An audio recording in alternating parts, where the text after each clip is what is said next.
Juan capítulo 4,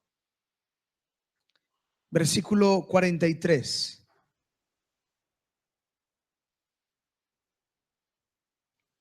Dice así la palabra del Señor. 2 días después salió de allí y fue a Galilea, porque Jesús mismo dio testimonio de que el profeta no tiene honra en su propia tierra. Cuando vino a Galilea, los galileos le recibieron, habiendo visto todas las cosas que había hecho en Jerusalén, en la fiesta, porque también ellos habían ido a la fiesta. Vino pues Jesús otra vez a Caná, ¿de dónde? Donde había convertido el agua en vino. Y había en Capernaum un oficial del rey cuyo hijo estaba enfermo. Cuando oyó que Jesús había llegado de Judea a Galilea y vino a él, le rogó que descendiese y sanase a su hijo, que estaba a punto de morir. Entonces Jesús dijo: si no vieres señales y prodigios, ¿qué pasa? Vamos a leer juntos ese versículo. Entonces Jesús le dijo: si no vieres, dile al que está a su lado, si no vieres. Bien, si no vieres. Amén. Si no vieres. Versículo 49. El oficial del rey le dijo: Señor, desciende antes que mi hijo muera. Jesús le dijo: ve, tu hijo vive. Y el hombre creyó la palabra que Jesús le dijo y se fue. Cuando ya él descendía, sus siervos salieron a recibirle y le dijeron nuevas diciendo: tu hijo vive. Entonces él les preguntó a qué hora había comenzado a estar mejor y le dijeron: ayer a las 7 le dejó la fiebre. El padre entonces entendió que aquella era la hora en que Jesús le había dicho: tu hijo vive. Y él creyó, él con toda su casa. Esta segunda señal hizo Jesús cuando fue de Judea a Galilea. ¿Cuánto le dan un aplauso a ese Cristo glorioso, poderoso y maravilloso? Yo le invito a que donde usted está cierre por un momento sus ojos. Padre, gracias una vez más por convocarnos a estar en tu presencia. Anhelamos no solo adorarte, bendecirte a través de nuestros cantos, de nuestras palmas, de nuestras palabras, sino también y aún, Señor, ofrenda nuestra vida, Señor, aún con nuestros recursos te bendecimos. Pero este es el momento, Padre, en el que nos sentamos a oír tu palabra, Dios, a tus pies, en el que humildemente decimos: Señor, necesito escuchar tu voz, necesito aprender de ti, necesito esa palabra tuya que es suficiente. Padre, dile en esta hora: Señor, necesito que esa suficiencia de tu palabra levante mi vida, la redireccione, la enderece en el nombre glorioso de Jesús. Espíritu Santo, anhelo tu voz, anhelo escucharte en esta hora y pido que sea tu mano una vez más sobre nosotros en el nombre de Cristo Jesús. Amén y amén.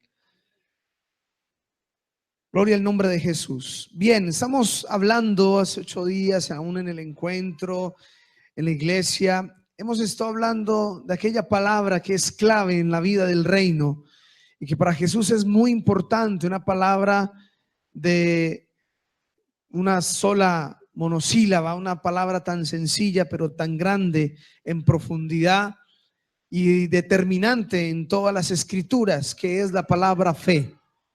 Desde el Génesis hasta el Apocalipsis hay una línea que se traza donde se requiere y se demanda fe. Nada funciona sin la fe. El reino de Dios funciona a través de la fe. No hay otra forma en que funciona. El reino de los cielos solo opera y funciona y se manifiesta a través de fe. Como hablábamos la vez pasada, es tan indispensable que la Biblia dice que sin ella es imposible agradar a Dios, dice la escritura. Sin fe es imposible agradar al Señor. Entonces la escritura está diciendo que se requiere fe para producir agrado en el corazón de Dios. Entonces, por ende, entendemos que si no hay fe, entonces no estamos siendo agradables al Señor. También encontramos en la escritura de que muchas cosas sucedieron fue a través de la fe. Jesús le contestó a muchas personas: conforme a tu fe te sea hecho. Es decir, que en la medida de la fe, en la medida en que la persona creía, de esa manera iba a recibir el milagro y la bendición del Señor. Conforme a tu fe te sea hecho. Pero la Escritura también habla de que la fe solo tiene una fuente de origen. Y dice: la fe viene por el oír. ¿Y el oír por qué? El oír por las noticias, el oír por el noticiero, el no oír por lo que otros dicen. No, la Biblia dice el oír, pero el oír algo, la palabra del Señor. Es la única fuente de nuestra fe. Y hablábamos y estábamos tocando el tema de estos príncipes que fueron elegidos, de estos príncipes que fueron elegidos para explorar por 40 días la tierra, y por ser príncipes de Israel, escogidos, seleccionados de lo mejor, se pretendía que ellos fueran ejemplo para el pueblo de lo que era tener linaje del reino de Dios, tener linaje del reino de los cielos, del pueblo del Señor, del escogido, del que Dios eligió para que fuesen ejemplo y modelo a las naciones. Pero estos príncipes, 10, terminaron desacreditando el reino al que pertenecían. 10 terminaron proyectando una imagen que no era lo que ellos debían haber hecho, que eran hombres de fe, excepto Josué y Caleb, que sí dignificaron el reino al que ellos pertenecían. Ellos sí dignificaron al rey al que ellos servían. Ellos sí dieron testimonio de la fe que tenían en el Señor. La pregunta es si nosotros, aún como creyentes, estamos convencidos de que tenemos fe. Si estamos seguros de que estamos andando, viviendo, trabajando, teniendo familia, etcétera, nuestra vida diaria en fe. Y déjeme decirle, quiero marcar una gran diferencia en esta hora, basado en la Escritura. Acompáñeme al versículo 46.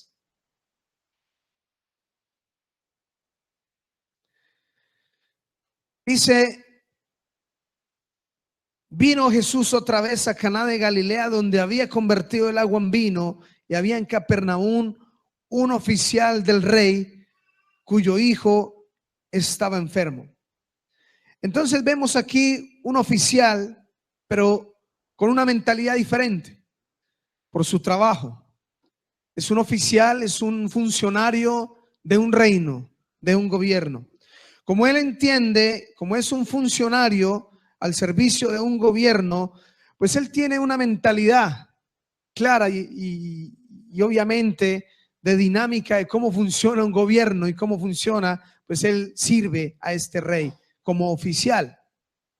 Pero tiene una necesidad grande, tiene una necesidad que muchos de nosotros no quisiéramos tenerla nunca.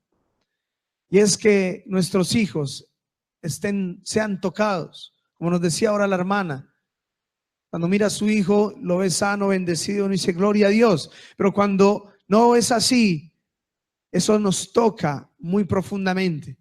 Sin importar el cargo, el estatus social, el dinero que yo tenga, la condición que tenga, ver un hijo en condición de enfermedad, en condición de desgracia, de desastre, cualquier situación que suceda a nuestros hijos nos afecta muchísimo, demasiado. Entonces esta necesidad de este hombre hace que su cargo oficial no se tenga mucho en cuenta. Hace que su función en este gobierno no sea lo importante acá. El asunto es que tiene una necesidad, y su necesidad es que su hijo, y según la Escritura dice, su hijo estaba enfermo. Pero más adelante en el versículo 47 dice que estaba a punto de morir. O sea que estaba agonizando, era una enfermedad que iba en deterioro y estaba agonizando. Pero miren lo que dice el 47.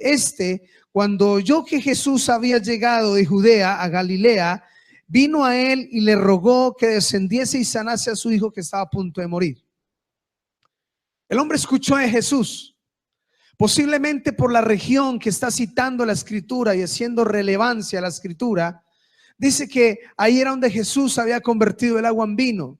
Posiblemente fue su primer milagro. Entonces mucha gente tuvo que de pronto decir, hey, Jesús convirtió agua en vino, fue un milagro maravilloso, y la noticia tuvo que haber trascendido a muchas personas, tuvo que haber fluido, a ver, hey, mire, hubo este milagro y demás. Entonces él escuchó de un milagro, él escuchó de una fama de Jesús, él escuchó de un poder de Jesús, escuchó, él vivía en otra ciudad. ¿Dónde vivía? ¿Dónde vivía? Por si usted mira a su lado y el de su lado está dormido, pregúntele, hey, ¿dónde vivía? Pregúntele usted dónde vivía, despiértelo. No falta el hermano que se quedó viendo videos ¿verdad? No, despiértelo. Dice, en Colombia dicen un dicho, dice, a dormir donde lo trasnocharon, ¿verdad? No a la iglesia.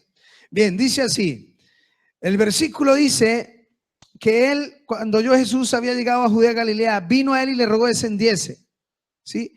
Pero el versículo, perdón, dice, el 46 dice, y había en Capernaum.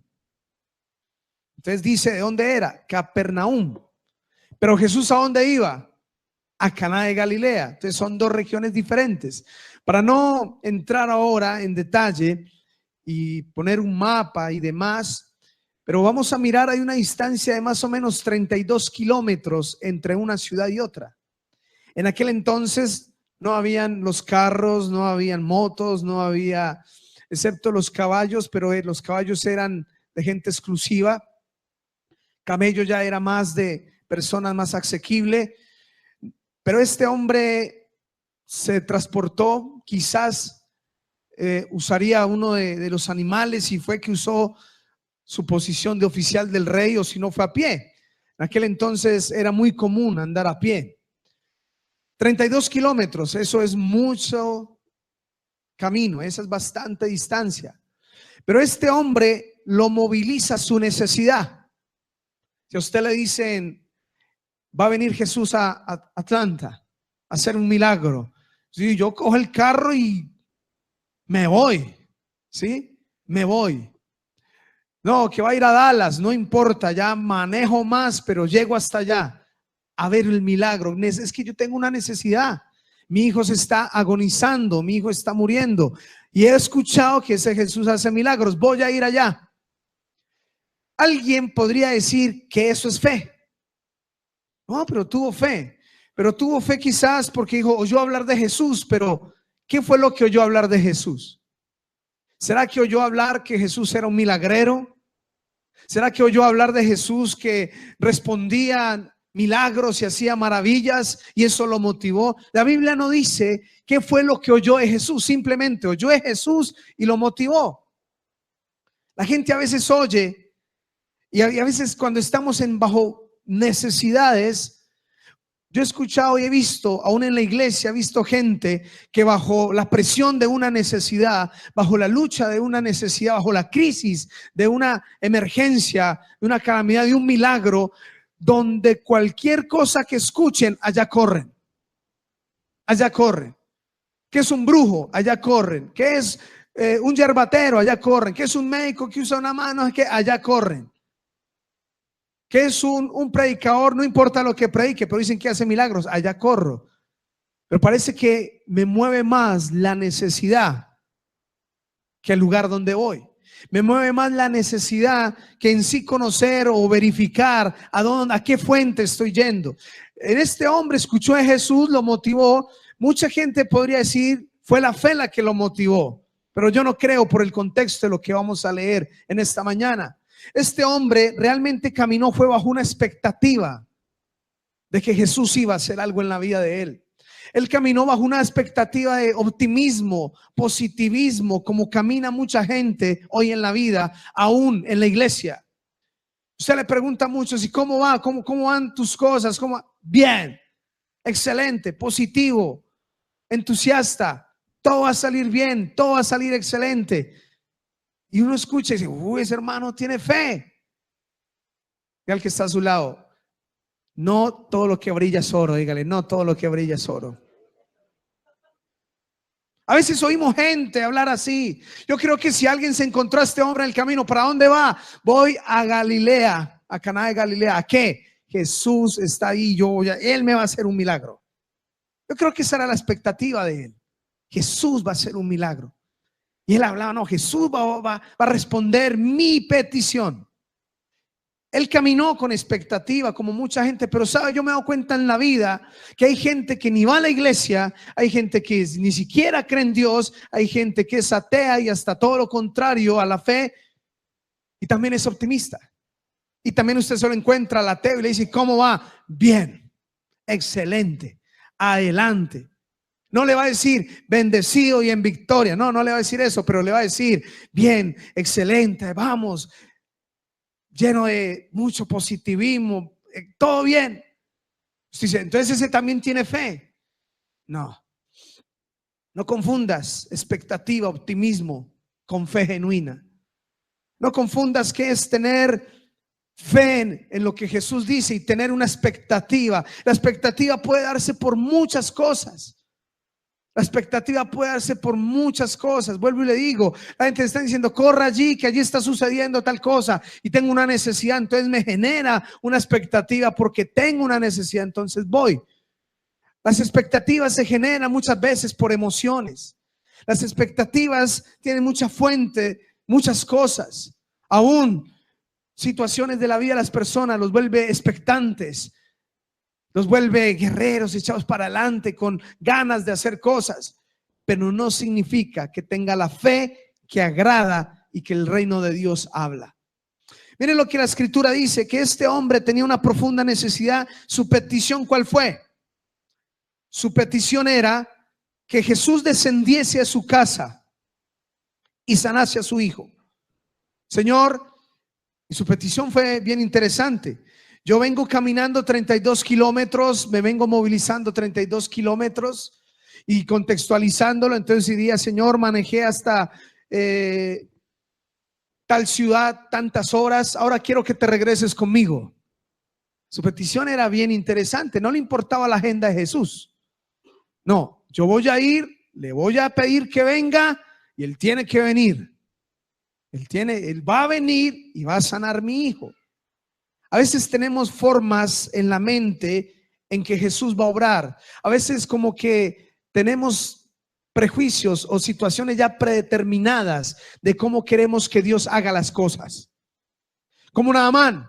No, yo espero que voy a golpear, voy a llamar a Eliseo va a salir, va a ser un culto especial, va a ser una oración pentecostal, va a haber una música de fondo, va a haber algo glorioso, luces, y en ese momento soy sano. Todo eso tenía Naamán en su mente. Ahora, estoy hablando de la versión moderna. Todo eso era lo que había en la mente de Naamán. Y no fue así, se estrelló contra una circunstancia que ni siquiera el profeta lo atendió, sino que le envió a Giezi a darle la razón, y la palabra de Jehová dice así, y ya. Y se ofendió. Naamán se ofendió en su espíritu, porque él también era un hombre, un funcionario, un general. También se ofendió, ni me atendió. Y se ofendió, y si no es porque el siervo le dice, ¿y usted a qué vino? A tener expectativa de un profeta o a creer la palabra de Dios. A creer la palabra. Entonces vaya y haga lo que le están diciendo que haga. Fue y lo hizo y recibió el milagro. Este hombre tenía un plan en su cabeza. Tal vez tú tienes ahí un plan en tu cabeza y dice, bueno, lo que Dios va a hacer es esto, aquello y lo otro. Mi plan es que el Señor haga esto, mi plan es que el Señor me responda así o haga asá. Nosotros no tenemos que decirle a Él cómo debe hacerlo. Nuestra tarea es creer que Él va a hacer algo maravilloso en nuestra vida y confiar en esa palabra y en esa gloriosa voluntad. No importa cómo. Dile al que está a tu lado, no importa cómo, Dios lo va a hacer. A veces nos interesa el cómo. No, pues yo quiero saber el cómo. A veces ya tenemos el cómo diseñado nosotros. A veces ya tenemos el cómo quiero que Dios me bendiga y lo diseño y así tiene que ser. Y este hombre se estrelló, iba expectante, llevaba un plan en su cabeza y nada le salió. No le funcionó. Y lo que más me sorprende es la respuesta del Señor. versículo 48. Dice: entonces Jesús le dijo: si no vieres señales y prodigios, no creeréis. Si no vieres, dile al que está a tu lado, si no vieres. O sea, en otras palabras le dijo, llega el hombre: Jesús, mi hijo se está muriendo. Necesito que me acompañes 32 kilómetros de regreso, entres a mi casa, ores por él y él sea sano. Esa es la petición, eso es lo que la Biblia dice. Pero Jesús le dice: si no vieres, no creerías. Imagínate caminar 32 kilómetros con una expectativa. Jesús, voy a decirle que venga, que mi hijo está enfermo, que se está agonizando. Note que dice que su hijo está enfermo, pero ya cuando él le pide la petición dice está agonizando. Es decir, como que le da una más general, ¿sí? Le da más real la situación, como diciendo es rápido, es de emergencia, es urgente. Está agonizando, hace implícito un afán. Ya, mire, está muriendo. No sé si es verdad, la Biblia no dice que haya sido verdad o no. La Biblia dice que estaba enfermo, pero cuando él dice está agonizando, no sabemos si es estrategia, ¿verdad? A veces usamos esas estrategias en oración. Señor, necesito que me proveas tanta cantidad de dinero y tú sabes que es urgente, ¿verdad? Le decimos: Señor, si no, mire, me embargan o qué sé yo. Y a veces como que le hablamos al Señor la situación, pero como que se la agudizamos a ver si el Señor dice: ay, sí es rápido, ya voy. De pronto el hombre, no sé, vuelvo y le digo, hay las dos posibilidades de que sí en verdad estaba agonizando, tenía una enfermedad grave que se estaba empeorando, o fue una estrategia para, y Señor, apúrele, no se vaya a quedar ahí, apúrele. No sabemos cuál sea, pero lo tremendo es que caminó con expectativa, hizo su petición y le salen con una respuesta que nadie se hubiera esperado. Que las primeras palabras, yo creo que las primeras palabras que él hubiera anhelado escuchar era: sí, ¿y qué tiene tu hijo? Al menos, sí, ¿y dónde está? Sí, no, vamos ya, regáleme 10 minutos aquí y nos vamos. Esas hubieran sido las primeras palabras que este hombre hubiese querido escuchar. Pero lo primero que le escucha es que si tú no vieres, no creerías. Está diciendo, o sea, tú andas por vista. Es lo que le está diciendo. Tú eres una persona que andas por lo que ves, y como viste que hubo milagros en Canaán de agua vino, ahora vienes a que yo vaya y sane tu hijo. Es decir, eres una persona que te mueves por vista. Andas por vista, caminas por vista. Aunque tienes necesidades, te mueves y caminas 32 kilómetros por vista. Y lo que crees no está basado en lo que en tu fe, sino lo que crees está basado en lo que ves. Por eso dice: hasta que no ves, tú no crees. Es decir, este tipo era familiar de Santo Tomás. Era de la misma línea, de la misma familia. Yo hasta que ¿qué? Hasta que no vea, no voy a creer. ¿Cuántos de esos hay congregándose cada domingo en las iglesias? ¿Cuántos que dicen tener fe también son incrédulos en su corazón? A Jesús está más interesado en tu corazón que en tu milagro. ¿Cuántos lo creen? Vuelvo y se lo repito. Jesús está más interesado en tu corazón, en corregir tu caminar, tu andar, tu expectativa de vida, tu forma de vida, tu estilo de vida. Está más interesado en eso que en el milagro en sí. Porque el milagro en sí, ¿él cómo lo hace? Así.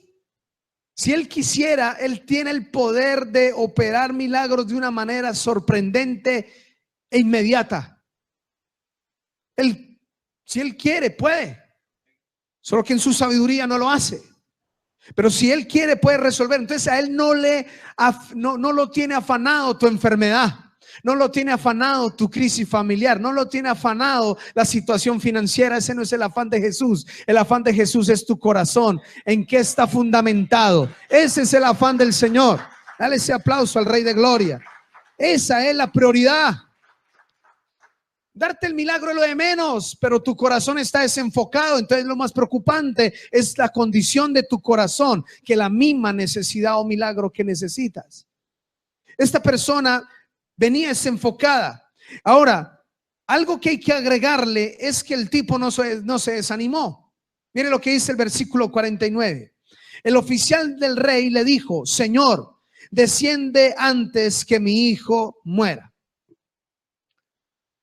A veces leemos esta porción y pasamos muy rápido. Simplemente insistió. Sí, claro, ahí hay una persistencia, pero ahí hay un detalle que hay que exaltar, y es que le dice a Jesús Señor. Y la palabra que él usa para decirle Señor es una palabra. La palabra Señor se deterioró mucho en nuestro contexto. Hoy día Señor o Sir es cualquier persona. Sí, Señor, ¿verdad? Le decimos sí, sí, Señor, a cualquier persona. Es como un modismo, una forma de hablar la palabra Señor. En el contexto que estamos leyendo, no. Señor, en algunas partes aparece Adón, en otras palabras aparece Kyrios. En alguna de las dos partes significa amo, dueño y el que manda. Eso significa, es decir, este hombre es un funcionario de un gobierno. Cuando él le dice el que manda, el Señor, el que ordena, el que tiene el mando, le está reconociendo una posición a Cristo. Está reconociendo que Jesús es más que un milagrero. Está reconociendo que es más que una persona que responde necesidades como cualquier milagrero rezandero. Jesús es el Señor. Está diciendo: eres el que manda, eres el dueño, eres el amo, eres el rey, eres el grande. Tienes el mando y el control de todas las cosas. Cuando le está diciendo Señor, está declarando una fe. Le está diciendo: tú puedes, tú tienes el mando, tienes la orden, tienes la palabra.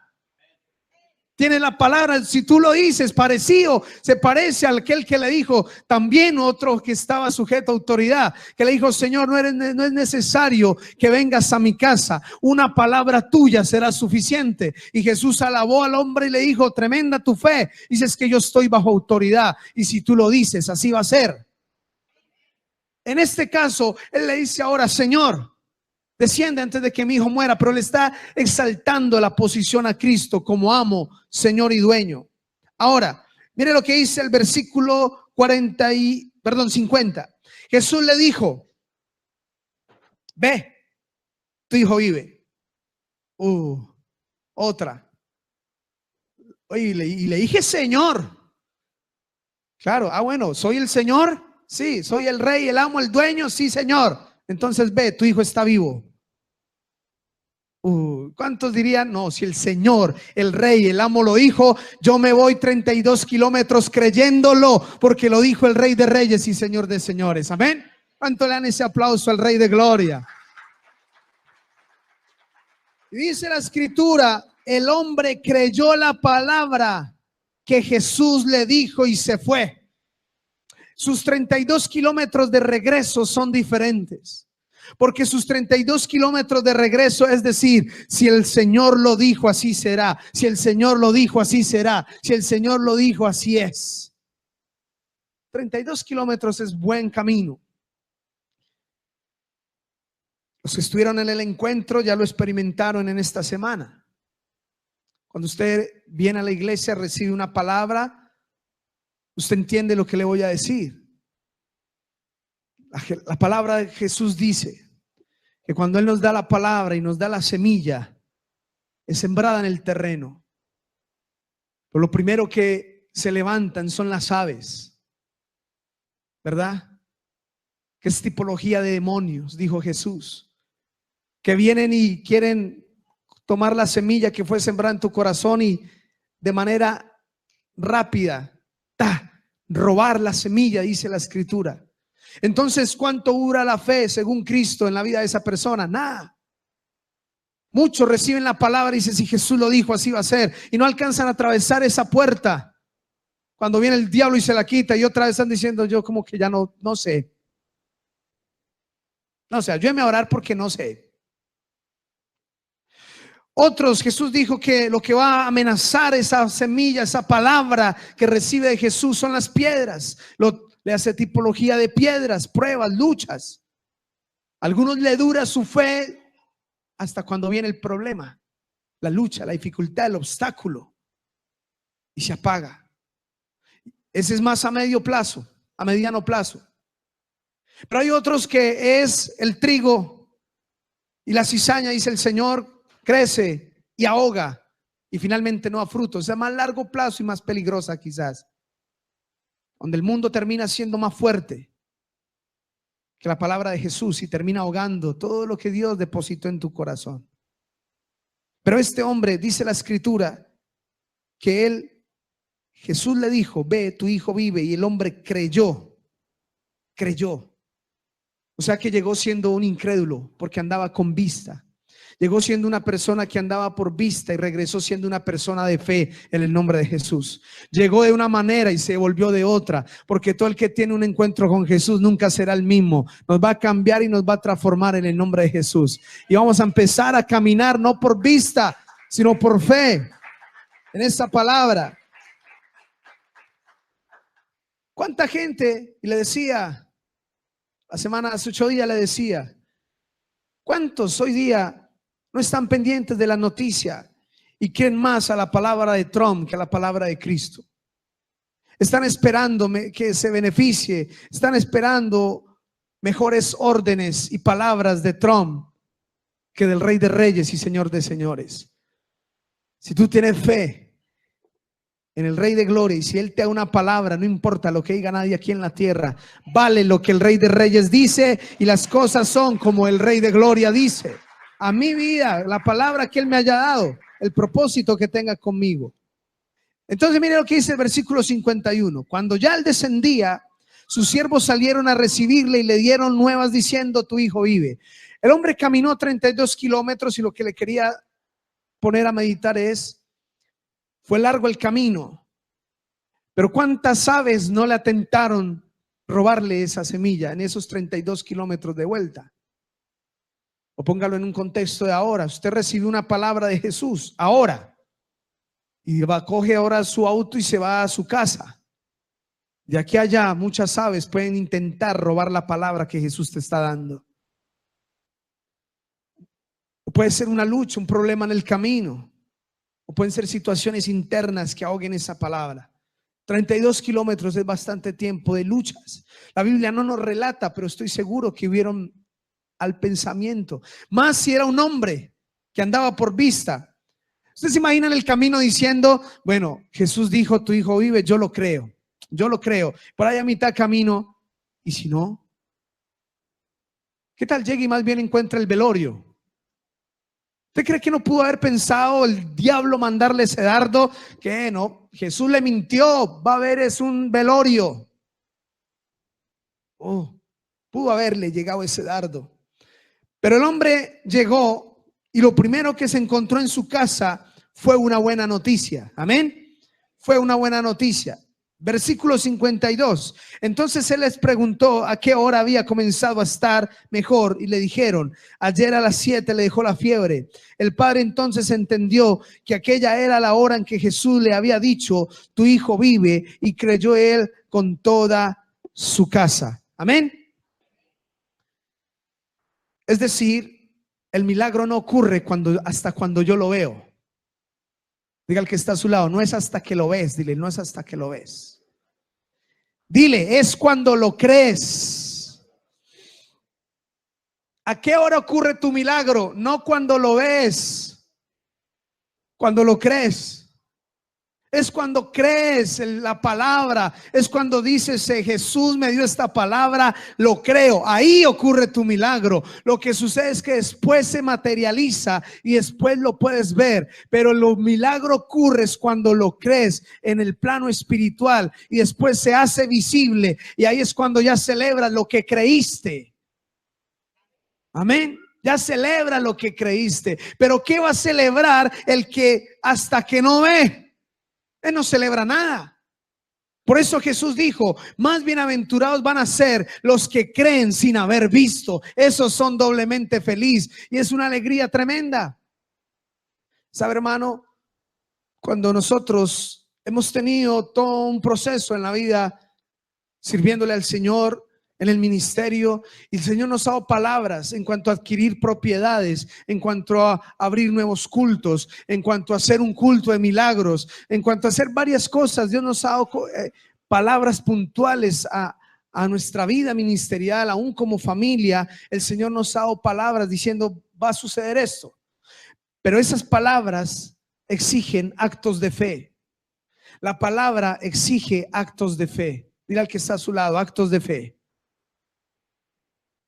Caminar 32 kilómetros creyendo una palabra en fe fue el acto que este hombre hizo.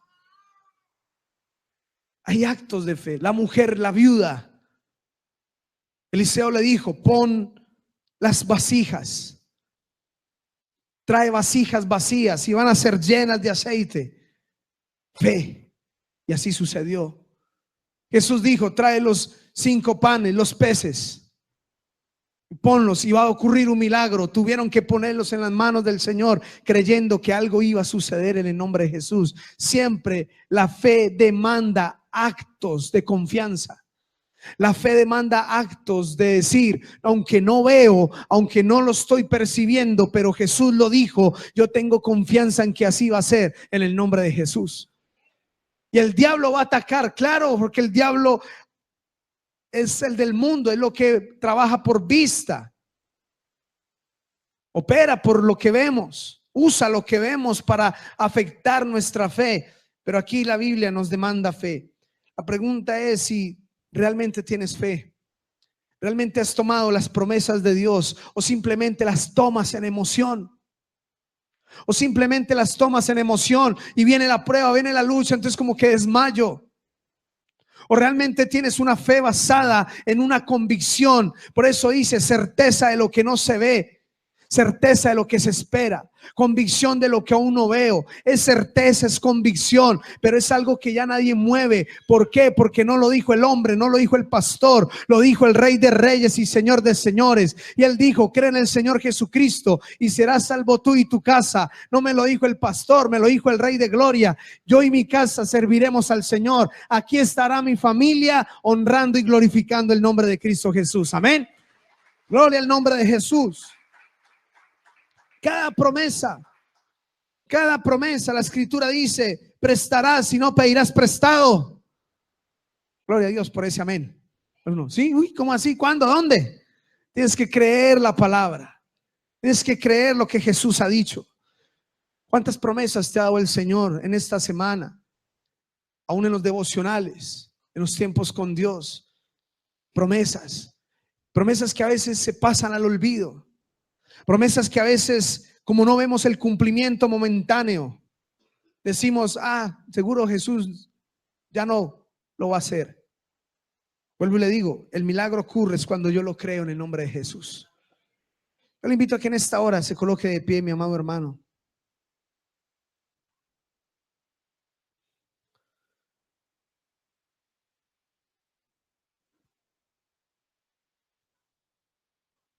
Me llama la atención que la escritura dice: el padre entonces entendió que aquella era la hora en que Jesús le había dicho. Entendió la hora. Dile al que está a tu lado: entender la hora. Hay sabiduría en esa palabra. Entender la hora. Entendió. A veces nosotros hemos pasado muy rápidamente la palabra entendimiento en las escrituras, y hay mucho ahí. Romanos 12:12 dice que no nos conformemos a este siglo, sino que nos transformemos, suframos una metamorfosis, renovando nuestro entendimiento, dice. Nuestro entendimiento. Jesús dice que le cantemos, que lo adoremos. ¿Con qué?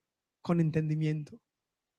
El entendimiento es esa área de tu ser espiritual, obviamente, que tiene convicción de lo que está haciendo, no emoción. Y no estoy en contra de las emociones. Creo que somos seres emocionales, pero creo que somos seres espirituales llenos de convicción y verdad por la palabra, en el nombre de Jesús. Yo le invito a que cierre sus ojos. No sé si podemos poner una canción de adoración para que oremos a Dios en esta hora. Amado Padre que estás en los cielos, queremos honrarte una vez más por tu palabra.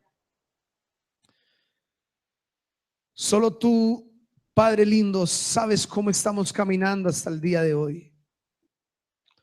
Solo tú, Padre celestial, conoces nuestro andar hasta este día, hasta este momento.